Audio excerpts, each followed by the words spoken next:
is the title of another one of Hildegard's works. As much as I loved the composition O Magne Pater, it seemed to me that that title was really not appropriate for this piece, because O Magne Pater suggests a very kind of direct liturgical scenario. I think it was different. It was definitely a contemporary piece, which I found interesting.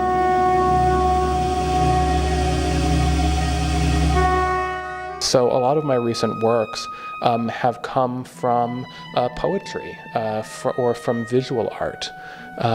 In the case of the piece that's being done here today, O Clarissima, it's maybe the closest to being a kind of pure musical inspiration, but it was still something very much outside of me. It was inspired by some plain chant or Gregorian chant melodies by Hildegard von Bingen. So I really like to be in dialogue with objects and ideas and people that are different from me and that might have very different perspectives from me, because it's a way of freshening up my music. Medieval composer Hildegard von Bingen.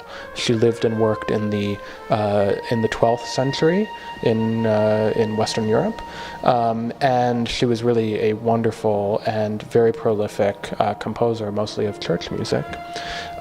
So this piece is inspired primarily by one of her melodies, which is entitled O Magne Pater, and the piece is just a kind of free fantasia or exploration of that melody.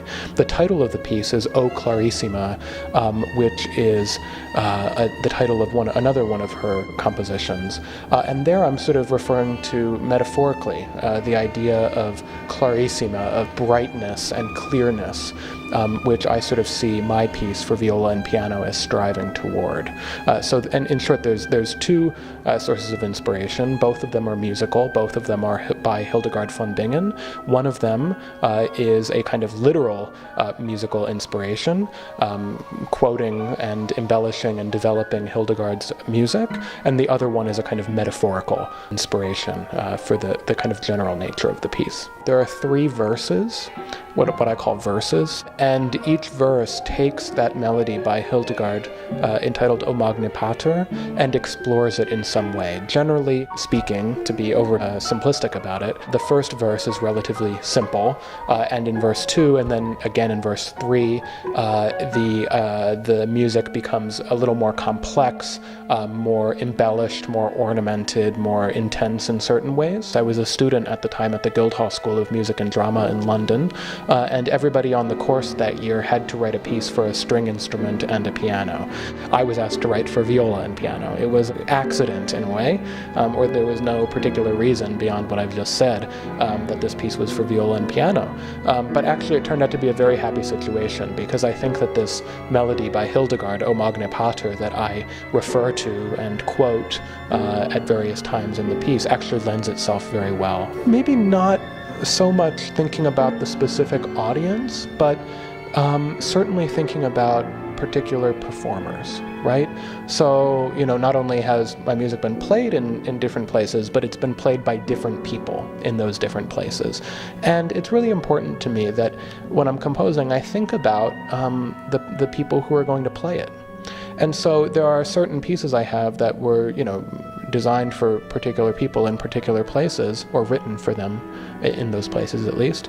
And I took into consideration what they like, what their musical personalities were, things that they are really good at, or things that they might enjoy, I hope, playing.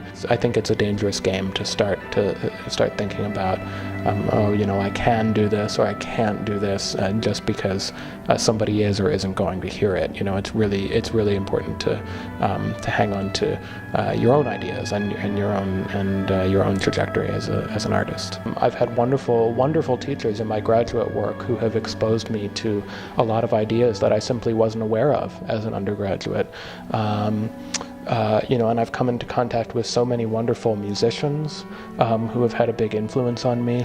For this particular piece, the period of writing it was not as long as it is with some other pieces of mine. It was probably about a month. So I've written solo pieces, I've written duos, such as this piece that's being performed today. But the piece I was referring to earlier that was inspired by a painting by Peter Bruegel the Elder, that is for 15 players, and I've written for ensembles even larger than that.